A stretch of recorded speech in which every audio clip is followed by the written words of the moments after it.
दुलाराय बर' फरायसा आफादा बर'नि हारि आरो समाजखौ लानानै बड'फानि आदर्शखौ लानानै जोंनि थांखिया जोंनि मट'आ जाबाय जातिया गिबि बिनि उनाव आफाद आरो आफादनि थाखाय जों साफा साफा मावथि आरो बे आफादाव थानानै जों हारि सिबिनायनि थाखाय खामानि मावदों बे मट'खौ लानानै जोंनि साफ्रोमबो मावथि बिबानगिरिफ्रा आवगायनांगौ। खुलुमबाय लोगोसे गासिबो मानगोनां मेलेमजिबि रायजो राजा नोंथांमोनखौ फिन खनसेबाव आंनि बे गोदान भिडिअ बरना लाग्रोनाय जाबाय। दुलाराय बर' फरायसा आफादनि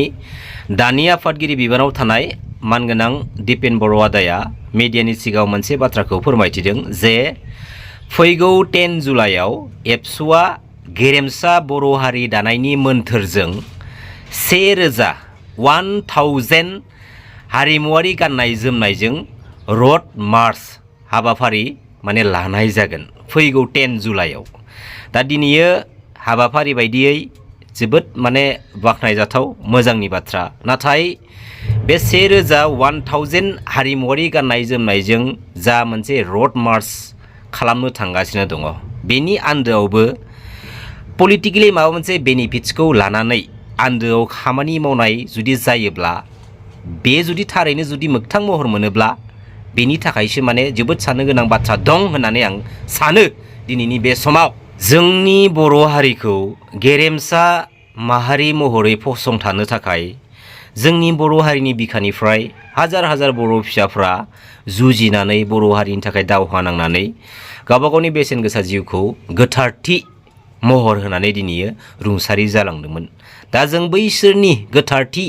जिउमाखौ दिनैसिमबो जेरैबायदि सन्मान खालामनांगौ बेफोरबायदि सन्मान खालामनो हायाखैब्लाबो बेनिनि गेजेराव बैसोरनि मुंख्लं जालांनायनि बेनिफिट्सखौ आन्दोआव माखासे ओरैबायदि बर' फिसाफोर दङ जायफोर बर' फिसाफ्रा गावबा गाव बेनिफिट्सनि थाखाय दिनै बिसोरो इउसलेस खालामगासिनो दङ। दिनै 35 बोसोर बारबाय दिनैयो बर' हारिनि माखासे माहारियारि आफादनि दैदेनगिरिफ्रा बुहुमनि बर'फोर खौसे जा जै बर' हारिनि जै बर' बिमानि गेदेर गेदेर हारि सेन्टिमेन्टेल स्ल'गानजों दिनैयो एवारनेस प्रग्राम खालामबोदों। बेनिनि गेजेराव गोबां बर' फिसाफ्रा माने सांग्रांथिबो जाबोदों। नाथाय दिनै बुहुमनि साफ्रोमबो बर' फिसाफोरखौ हारि सेन्टिमेन्टेल गेदेर गेदेर स्ल'गान मारिनानै फोजाखांबोनाय बै माखासे लिडारफ्रानो गावबा गाव बेनिफिट्सनि थाखाय बै बर' फिसाफोरनि बेसेनखौ आन्दोआव इउसलेस खालामगासिनो दङ। अब्ला दिनैयो जोंनि बर' हारिनि बै माखासे माहारियारि आफादनि लिडारफोरखौ दैदेनगिरिफोरखौ दिनैनि बे स्टेजाव एक्जेक्टलि दिनैनि बे स्टेजाव जों माबोरैहाय फोथायनो थाखायनो जों ओरैबायदि माने कनफिउज स्टेजाव थानो गोनां जानानै फैदों। दिनै बुहुमनि साफ्रोम बर' फिसाफ्रा जोंनि बर' हारिनि माखासे लिडारफोरखौ लानानै माखासे दैदेनगिरिफोरखौ लानानै माने ओरैबायदि मोनसे कनफिउजआव माने थानो गोनां बायथ' जानानै फैदों। दिनै सोरबा माहारियारि आफादनि दैदेनगिरिनि बाथ्राखौ बुंब्ला बाथ्राया नंगौना नङाथाय बेफोरबायदि माने साननो गोनां मोनसे अबस्था मोनसे थासारियाव दायो दङ। बर' हारिनि माहारियारि आफाद दुलाराय बर' फरायसा आफादखौ बुहुमनि साफ्रोमबो बर' फिसाफ्रा मान होयो सिबियो। लोगोसे बे बर' हारिया बे बुहुमाव जेब्ला समसिमहालागै थांनानै थागोन अब्ला समसिमहालागै बे माहारियारि आफाद दुलाराय बर' फरायसा आफाद एबसुनि गोथारथिखौ जेब्लाबो मान होलांबाय थागोन। नाथाय बे माहारियारि आफाद दुलाराय बर' फरायसा आफादनि एबसुनि माखासे सानैसो बिबानगिरिफ्रा गावसोरनि बिमा बिफानि गालांखानाय सम्पतिफोर बायदि बे माहारियारि आफादनि माखासे पावारफोरखौ माखासे संबिधानफोरखौ दिनैयो आन्दोआव इउसलेस खालामगासिनो दङ। आरो बेनि गोथां फोरमानखौ दिनै बुहुमनि साफ्रोम बर' फिसाफ्रा गावबा गाव मेगनजों दिनैयो नुनो मोन्दों। आरो बे माहारियारि आफादनि गोथारथिखौ सोरबा जोंनि माहारियारि आफादनि बिबानगिरिफोरा दिनैनि बे स्टेजाव फैनानै बेफोरबायदि मिनिंलेस मिसइउज खालामगोन होननानै सिमाङावबो सानाखैमोन। दिनै जेराव दा समनि आफादगिरि बिबानाव थानाय मानाव गेदेर दिपेन बर' आदाया थांनाय मोनसे समाव बिजेपिनि दिलीप सयकियानि जानानै दिनै अदालगुरि दरं डिस्ट्रिक्टआव दिनैयो पलिटिकेलि केम्पिं खालामहैदोंमोन। दा दिनैयो माहारियारि आफाद दुलाराय बर' फरायसा आफादनि माखासे मावथिफ्रा माखासे गोख्रों दैदेनगिरिफ्रा प्रमद बर' बिथांमोननि जानानै मानाव गेदेर इउजि ब्रह्म बिथांमोननि जानानै मानाव गेदेर रनजित बसुमतारी बिथांमोननि जानानै ललिपप जानानै इउपिपिएल पार्टिनि जानानै पलिटिक्सनि बाथ्रा बुंबाय दङ पलिटिक्सनि खामानिफोरखौ दिनैयो मावगासिनो दङ। आरो दिनै गोबां जायगाफोराव इउपिपिएल पलिटिकेल पार्टिनि जानानै दिनैयो पलिटिकेल केम्पिं खालामना होबाय थानाय बाथ्राखौ जों दिनैयो खोनानो मोनगासिनो दङ आरो माखासे जायगायाव जोंबो दिनैयो नुदों। दा जियानो जादोला दिनै बबेबा मोनसे पलिटिकेल पार्टिनि जानानै मोनसे माहारियारि आफाद दुलाराय बर' फरायसा आफादा जुदि अपेनलि खामानि मावबायब्ला दिनै पलिटिक्सजों इनभल्भ थानानै पलिटिकेलि डाइभार्ट जानानै समान थाखोआव माहारिनि बर' फिसाफोरनि जानानै मालाबाबो बाथ्रा बुंनो गोहो मोननाय नङा। जेराव दिनैनि बे स्टेजाव थांनाय 5 बोसोरनिफ्राय जोंनि बर' फिसाफोरा सामाजिक ससियेल माबा मोनसे जुदि प्रब्लेमाव गोलैदोंब्लाबो बै बर' फिसाफोरनि जानानै माहारियारि आफादनि सासे बिबानगिरि जानानै गेजेराव गसंथानानै हेफाजाबनि बाथ्रा बुंहैनायखौ जों दिनै नुनो मोनाखै। बिनि सिगाङावहाय इनकुवारि खालामग्रोनाय जायो बे मानसिया सोरनि प्रिफारेन्सनि बि इउ पि पि एल ना बि बि पि एफ नि बेफोरबायदि माखासे डिफारेन्स खालामनानै नायबिजिरनाय माखासे बाथ्राफोरखौबो जों दिनै नुनो मोन्दोंमोन। जेराव दिनै पर्बत जरानि बाथ्राखौ जों दिनै रायखांथारनांगोन। जेराव आदानि कम्पानिनो हा होनो थाखाय दिनैयो प्रमद बर' बिथांमोना पलिटिकेलि गोबां रोखोमनि माने टर्चार खालामलांबाय जोंनि बर' फिसाफोरनि सायावनो। आरो बे पर्बत जरा बासबारि ओनसोलनि हानि जेंनाखौ लानानै बै ओनसोलनि दुलाराय बर' फरायसा आफादनि माखासे मावथिफोरा बै पर्बत जरा ओनसोलनि रायजो राजाफोरखौ बर' फिसाफोरखौ बुनो थाखाय जुगुमलायनाय आरो बै ओनसोलनि बर' बिमा माहारिफोरखौ माहारियारि आफादनि एबसुनि साधारन बिबानगिरिफ्रा बिमा माहारिखौनो बुनो थाखाय आखाइ दिखांनाय सोर मोन्थाय होनाय। दा बेफोरबायदि माखासे जालांनाय जाथायफोरखौ दिनैयो दानि आफादगिरि बिबानाव थानाय दिपेन बर' बिथांमोनाबो मोजाङैनो मिथिगौ। नाथाय अब्लाबो दिनैयो बर' हारिनि बिखायाव गसंथानानै बैफोरनि गोरोन्थिखौ दिनैयो लानानै बाथ्रा बुंफैनाय दिनैसिमबो नुनो मोनाखै। दिनैयो बर' हारि दानायनि मोन्थोरजों गेरेमसा बर' हारि दानायनि मोन्थोरजों जिहेतु 1000 जोंनि ट्रेडिसनेल गाननाय जोमनायजों रड जात्रा खालामनायनि बाथ्रा दिनैयो बर' हारिखौ गेरेमसा खालामलांनायनि जुदि थांखिखौ लादों मोजांनि बाथ्रा। नाथाय बर' हारिनिनो बिफा सिबिनां बड'फा उपेन्द्रनाथ ब्रह्मखौ जेब्ला आसामिस कमिउनिटिनि आसामिस सुबुङा गाज्रि रावजों दिनै सोंखारिदों उग्रबादि होन्दों देस्ट्रय बायदि बायदि सहायथावनो हायै। दा बेनि सायाव बै मानसिनि सावगारिखौ मुसुखा खालामनानै मानो प्रटेस्ट खालामनानै सावनो हादिया। बेनि एगेन्स्टआव दिनैयो माहारियारि आफादनि जानानै दिनै मानो लामायाव दिनैयो गोख्रोंलि माने वार्निं होनो हादिया। जोंबो हेफाजाब होगोन मिथिबाय। नों दिनै पलिटिक्स खालाम नों दिनै राजनिति खालाम बेवहाय जा बुंनो गोनां बाथ्रा गैया। नाथाय बर' हारिनि बर' फिसाफोरनि अलखदनि समाव ओइ आमखाया बि पि एफ नि ओइ आमखाया इउ पि पि एल नि बेफोरबायदि सोनारलायनायनि बाथ्रा लालायनानै मालाबाबो जों दावगालांनो हानाय नङा सिदा बाथ्राखा। दिनै गोलाव सम बे एन्टि बड' एन्टि ट्राइबेलारनि सुबुंफोरजों दावहा नांनानैनो थांनाय 2003 10 फेब्रुवारि मायथाइयाव बि टि सि एकर्डखौ 6 सिडुलनि मर्यादा होनानै मानाव गेदेर हाग्रामा महिलारि सारमोना जोंहा मानाव गेदेर बेल्टि ब्रादार्समोना लानानै फैनाय जादोंमोन। जाय 6 सिडुलनि मोन्थाया बे प्लेन एरियायावनो गैया बेखौ स्पेसियेल एमेन्डमेन्ट एक्ट खालामनानै दिनैयो जों बर' हारिनि थाखाय स्पेसियेलि 6 सिडुलनि मर्यादा होनानै बि टि सि एकर्डखौ खालामनानै लाना फैनाय जादोंमोन। जोबोद साबायखरनि बाथ्रा जायनि थाखाय बि टि सि बि टि ए डि एरियानि सिङाव जोंनि स्पेसियेलि 30टा सिट 40टा समष्टिनि गेजेराव 30टा समष्टियानो जोंनिमोन। नाथाय दिनैयो थांनाय 2020-27 जानुवारि जा बिटिआर एग्रिमेन्ट मानाव गेदेर एनडिबि ब्रादार्समोनखौ लानानै बे बिटिआर एग्रिमेन्टनि गेजेरजों बिटिसि एकर्डआव थानाय माखासे संबिधानिक राइट्सफोरजों लोगोसे माखासे मोनखानाय डिपार्टमेन्टफोरखौबो प्रमद बर' बिथांमोना गावसोरनि गोसो सिंनि हाबिलासखौ जाफुंनो थाखायनो दिनैयो फाननानै फैदोंमोन। दा दिनैयो बिटिसि एकर्डनि माखासे पावारफुल राइट्सफोरखौ आसाम स्टेटनि एन्टि बड' एन्टि ट्राइबेल हारिनि लिडारफ्रा एसेबो गोजोननाय मोनाखै। जायनि थाखाय जेब्ला समाव मानाव गेदेर हाग्रामा महिलारि सारा बिटिसि काउन्सिलखौ 17 इयार्स सालायबोदोंमोन बिथांनि बे पलिटिकेल केरियारखौ डिस्ट्रय खालामनो थाखाय जोंनिनो सोरबा साफा सानै लुबैसुला आखुनि बर' फिसाफोरखौ दिनै पलिटिकेल प्लेटफर्माव जर जबस्ति लाबोनानै बेखौ डिस्ट्रय खालामनो नाजाबोबाय थादोंमोन। आरो बे एन्टि बड' एन्टि ट्राइबेल हारिनि मास्टार माइन्डेड डार्टि माइन्डेड लिडारफ्रा दिनै साक्सेसफुल जादों सोरनि दारै प्रमद बर' बिथांमोननि दारै। आं थोंजों बुंगोन सिदा बाथ्रा बुंगोन दिनै साफ्रोमबो बर' फिसाफोरा जोंनि बर' माहारिनि थाखाय बाथ्रा बुंनो हानाय मोन्थाय दङ। आरो दिनैयो माखासे सैथो बाथ्राखौ लानानै जुदि सोरबा गरम देखायदोंबा बेखौ केयार खालामनानै जानाय नङा सिदा बाथ्राखा। गरमा बयनावबो दङ नाथाय बे गरमखौ माहारिनि सोरबा बर' फिसानि सायाव इलिगेल बाहायनो नोंखौ रावबो राइट होआखै। बिटिसि एकर्डनि गेजेरजों बिटिसिआव चिफमोन आरो बिटिसिनि सासे चिफआ केबिनेट मिनिस्टार दंमोन आरो बिटिसिनि सासे इएमआ स्टेट मिनिस्टार दंमोन। नाथाय दा समाव बैफोर माखासे मोनखाबोनाय मोन्थायफोरखौ प्रमद बर' बिथांमोन बायदि सानैसो लुबैसुला आखुनि लिडारफोरा दिनै फानदों आसाम स्टेटनो। आरो बेखौ फाननायनि दान बान्था महरैसो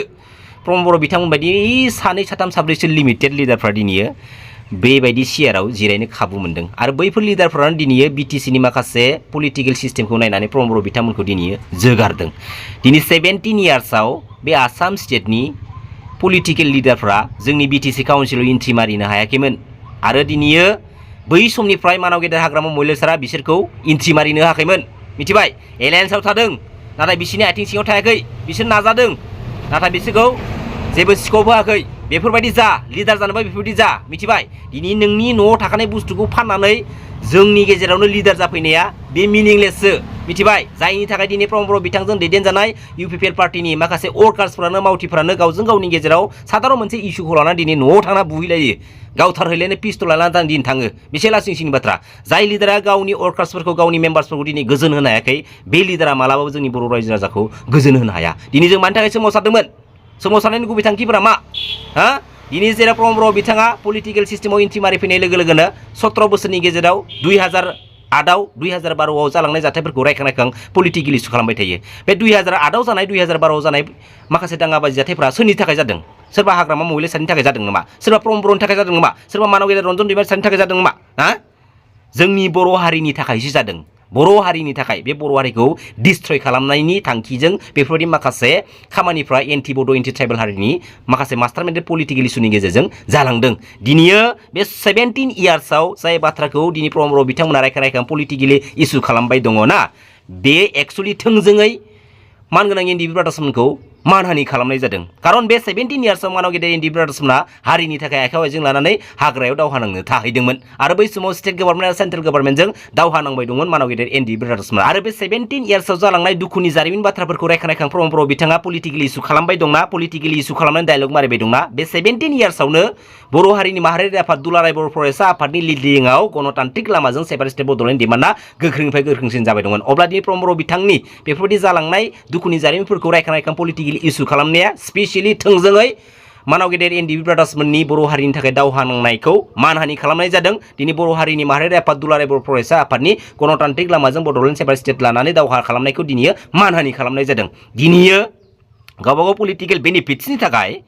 बेफोरबायदि जोंनि बर' हारिनि दुखुनि जारिमिन बाथ्राफोरखौ पलिटिकेल इस्यु खालामनो सोर मोन्थाय होदों बर' हारियाव बर' समाजाव गोरों गैला नामा दिनै नोंसोरो गावबा गावनि बिमा बिफानि गालांखानाय सम्पतिफोरबायदि गोसोबायदि बाथ्रा बुंदों गोसोबायदि दिनै थाइलाय बेलाय बाथ्रा बुंनानै दिनै गावबा गावनि बेनिफिट्सनि थाखाय नोंसोरो बाथ्रा बुंनानै दिनै लामा हान्थिगासिनो दङ दिनै प्रमद बर' बिथांखौ मोजां मोनग्रा गोसो गोरबोजों मोजां मोनफ्लेग्रा मानव गेदेर बर' हारिनि मानगोनां रायजो राजा नोंथांमोना बिथांनाव मोनसेल' सोंथिखौ सों जे जोंनि बर' हारिनि माहारियारि आफाद दुलाराय बर' फरायसा आफादनि गणतान्त्रिक लामाजों सेपारेट स्टेट बड'लेण्डखौ लानानै आन्दलन खालामनायखौ बे थांनाय 2027 जानुवारि बिटिआर एग्रिमेन्टनि गेजेरजों मानो आरो माखौ लानानै कमप्रेहेनसिभ एन्ड फाइनाल सल्युसन लिरनानै लाना फैनाय जाखो कमप्रेहेनसिभ एन्ड फाइनाल सल्युसना मा पइन्टखौ लानानै दिनै लिरना लाना फैनाय जादों बेनि पइन्टखौ प्रमद बर' बिथांनाव सोंनांगौ आरो बेनि फिननायखौ प्रमद बर' बिथाङा स्पेसियलि होनांगौ मिथिबाय दिनै प्रमद बर' बिथांमोना बिटिआर एग्रिमेन्टखौ केस होदों होननानै बिपिएफनि माखासे वर्कार्सफोरखौ बा मानव गेदेर हाग्रामा महिलारि सारमोनखौ दिनै बानसावबाय थानाय माखासे बाथ्रा नुनो मोन्दों एक्सुअलि बिटिआर एग्रिमेन्टखौ हाइकर्टआव पिएल केस खालामाखै खारन बै गामि सोसननाय गामि दानख'नाय गामि सोसननाया जोंनि थाखाय मोजां आरो बिटिसि एकर्डनि गेजेरजों गामि सोसननायनिल' बाथ्राखौ थाल्ला क्लियार लिरना लाना फैनाय जादोंमोन आरो बे बुस्थुखौनो रिभिउ खालामनानै प्रमद बर' बिथांमोना बिटिआर एग्रिमेन्टनि गेजेरजों गामि दानख'नाय आरो गामि सोसननाय दानख'नांगौनि मा दरखार दङ दानख'नाय माने जोंहा लस जागोन ना जाया बे दानख'नायनि इस्युखौ लानानैसो दिनैयो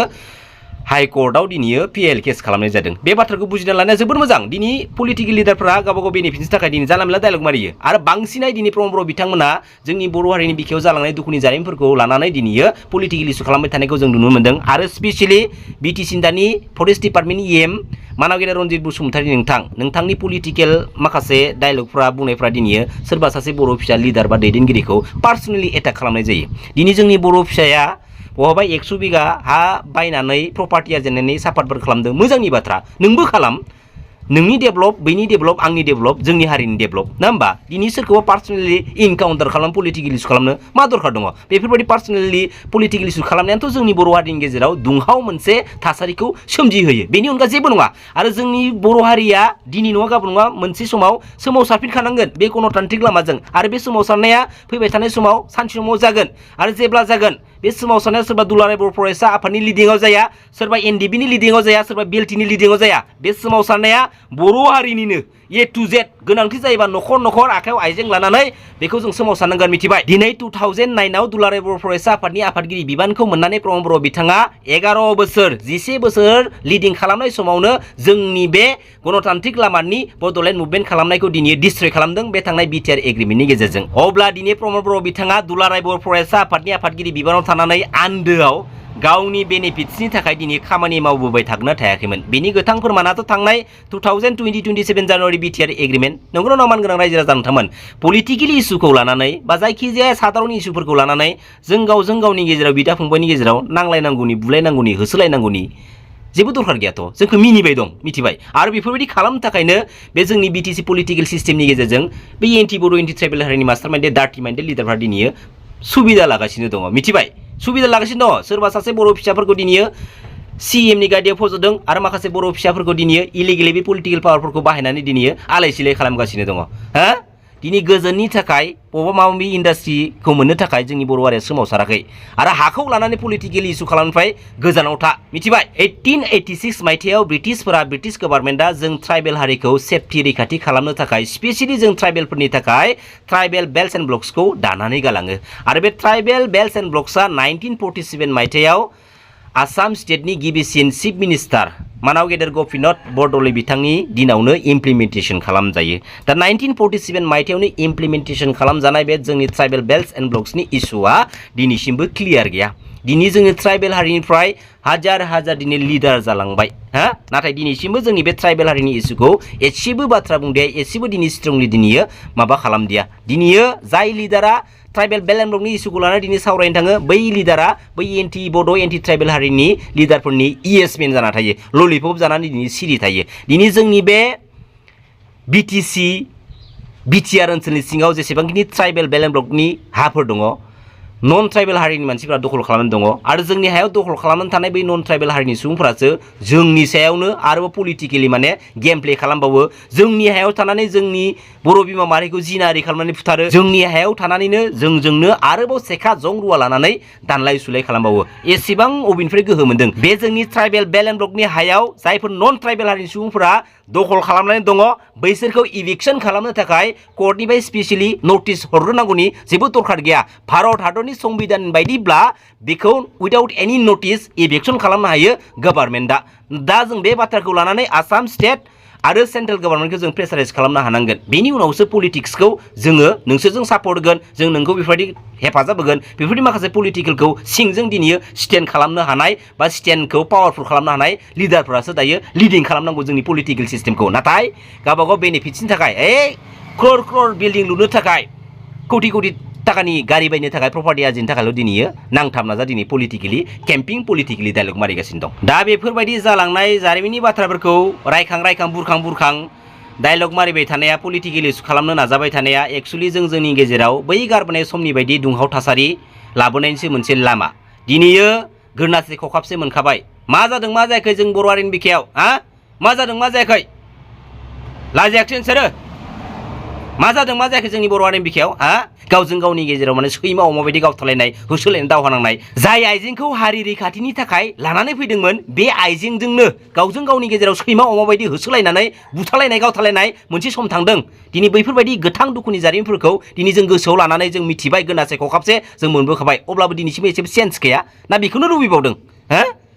बेफोरबायदि जालांनाय जाथायनि आन्दोआव टटेलि गोथौ गोसोजों जुदि साननो रोंदोंब्ला बै समनिफ्रायनो एन्टि बड' एन्टि ट्राइबेल हारिनि सिङाव गुबै आखाइ दं बे बाथ्राखौ खिन्थु मिथिनानै ला दिनै बै थांनाय समाव जों गावजों गावनि गेजेराव जालांनाय जिमानखिनि जाथाय दंना सब टटेलि गुबुन हारिनि आखाइ दं दै सैथोआ बेसोरो मानगोनां रायजो राजा नोंथांमोन गोजोन्थों खुलुमबाय जै बर' हारिनि जै बर' बिमानि